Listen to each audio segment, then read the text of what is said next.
il y a un temps pour toute chose. Et c'est un problème qu'il y ait un temps pour toute chose parce que ça veut dire que toute chose se trouve dans un certain temps. Et le temps est une enveloppe. Le temps est une enveloppe qui nous limite. Nous vivons toujours à un certain moment de la vie, à un certain temps. Et ça explique pourquoi dans la durée de l'année, nous consacrons beaucoup de temps à nous développer, un temps à l'étude. Et il y a un temps merveilleux qui est un temps en dehors du temps, ce qu'on appelle Ben Azmanim dans les yeshivot, c'est-à-dire ce temps qui est en dehors des moments officiels de l'étude.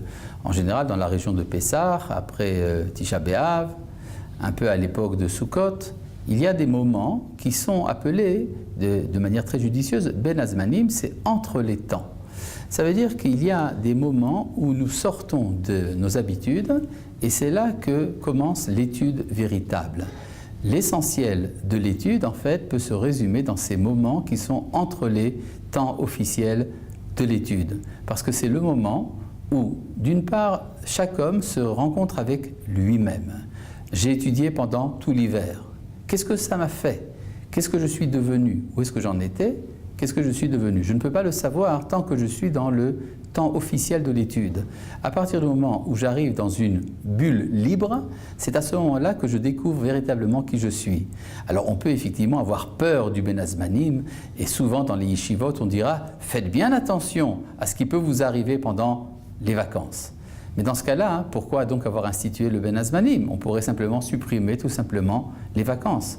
C'est qu'en fait, on arrive à ce moment où on découvre qui l'on est vraiment.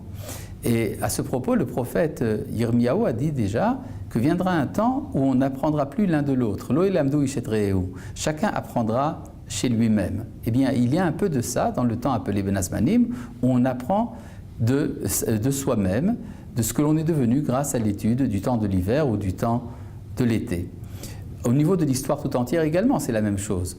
Les Chachamim nous ont dit que l'histoire dure 6000 ans, mais qu'il y a 1 millier d'années entre chaque histoire et le commencement d'une autre histoire. Il y a 1 millier d'années pendant lequel on se renouvelle. On dit Akadosh Baruch Hu Mechadesh et Olamo. C'est un temps extrêmement particulier qui se trouvait déjà chez Moshe Rabbeinu d'une certaine manière, puisque là, on voit dans la Torah qu'entre les versets de la Torah, parfois il y a un espace vide. Cet espace vide, disent les Chachamim, la tête les Moshe Revach Lidbonen. C'est pour donner à Moshe un certain espace pour pouvoir comprendre, pour pouvoir intégrer.